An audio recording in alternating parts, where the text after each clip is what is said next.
A gente tem ouvido por toda parte sobre a ameaça existencial da IA, né? Mas e se o verdadeiro perigo não for a tecnologia em si, e sim a história que estão contando sobre ela? Bora mergulhar nos argumentos que colocam essa narrativa em xeque? Olha, tudo começou aqui, com essa declaração bem dramática que chamou a atenção do mundo todo. São só 22 palavras, mas que colocam a IA no mesmo patamar de ameaças como pandemias e guerra nuclear. É uma afirmação com peso enorme. E o que torna tudo isso ainda mais impactante é de onde veio esse aviso, sabe? Não veio de críticos, de gente de fora.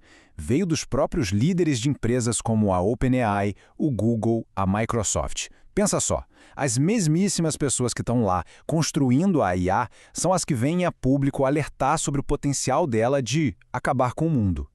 Parece até contraintuitivo, né? Mas a análise que a gente vai explorar aqui faz uma pergunta bem provocadora. E se o próprio aviso for o verdadeiro perigo? E se toda essa conversa de apocalipse, na verdade, servia a um propósito que a gente não está vendo?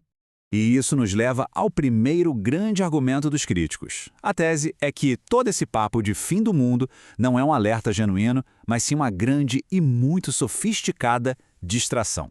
Vamos tentar entender como é que essa distração funcionaria.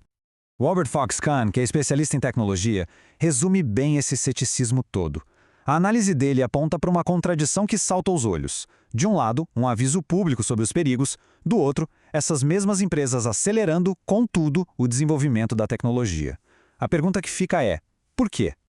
Então, por que alguém promoveria um cenário tão apocalíptico, né? Bom, a análise aponta para várias razões bem estratégicas. Primeiro, faz a tecnologia parecer quase onipotente, o que, claro, é ótimo para atrair investidores. Segundo, funciona como uma espécie de seguro. Se algo der muito errado lá na frente, eles podem virar e falar: ah, mas a gente avisou. Só que o ponto crucial talvez seja este: desvia a atenção de todo mundo dos danos bem reais que já estão acontecendo agora.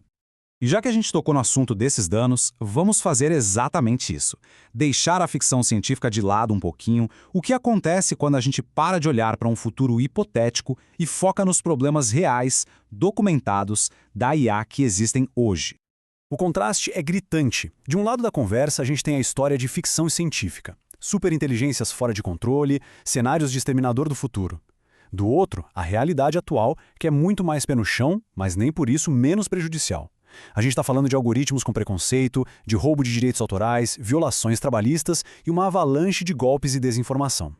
E aqui tem um ponto fundamental.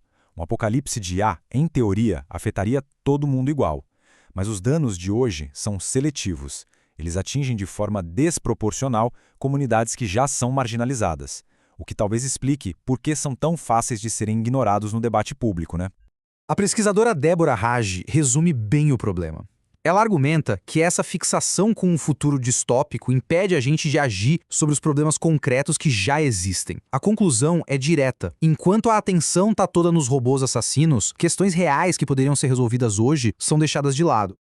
Essa estratégia de usar um risco futuro para desviar a atenção do presente pode parecer nova, mas olha, não é. Na verdade, quando a gente olha para a história recente da tecnologia, dá para perceber que ela segue um roteiro, um manual de instruções bem conhecido lá no Vale do Silício. Vamos ver como ele funciona. Existe um padrão bem interessante aqui. Em 2018, depois de um monte de escândalos, Zuckerberg pede regulamentação para o Facebook. Em 2022, pouquinho antes do colapso da FTX, o fundador dela pedia regras para a cripto. E em 2023, o CEO da OpenAI vai para o governo dizer que a intervenção é crítica. Parece que o pedido por regulamentação surge exatamente quando a pressão pública chega no auge, não é mesmo? Então esse manual parece funcionar em 4 passos. Tudo começa quando a empresa está debaixo de críticas públicas. Aí vem um movimento surpresa. A própria empresa pede por regulamentação. O passo-chave é o terceiro, enquadrar o problema não como algo de agora, mas como um risco futuro, super complexo. E o checkmate. A empresa usa seu poder para moldar essa regulamentação, garantindo que ela, no fim das contas, proteja seus próprios negócios. Ok, então se o pedido de regulamentação que vem da própria indústria pode ser uma armadilha, qual é a alternativa? O que os especialistas e críticos estão propondo como uma regulamentação real, de verdade, que encare os problemas de hoje? O contraste nas propostas é nítido. De um lado, a sugestão das Big Techs, criar uma nova agência, o que significa um processo longo e que elas podem influenciar. Do outro, a proposta dos especialistas é muito mais direta. Ação imediata, aplicando as leis que já existem e focando em transparência agora.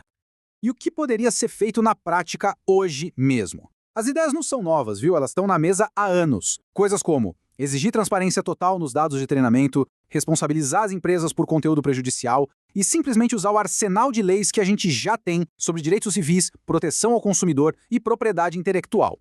A Meredith Whittaker, que é a presidente do Signal, resume essa preocupação com um termo bem forte: sabotagem regulatória. O receio é que as mesmas empresas que criam um problema acabem, no fim, controlando o órgão que deveria regulá-las, tornando-o, na prática, ineficaz.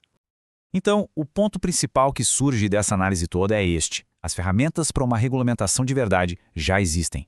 Não precisa reinventar a roda, nem esperar por uma agência nova, e muito menos por um apocalipse de ficção científica para começar a agir. Isso tudo nos deixa com uma reflexão final. No fim das contas, talvez a grande questão não seja se a gente deve ou não regular a IA, mas sim quais dos seus danos a gente escolhe enxergar e priorizar.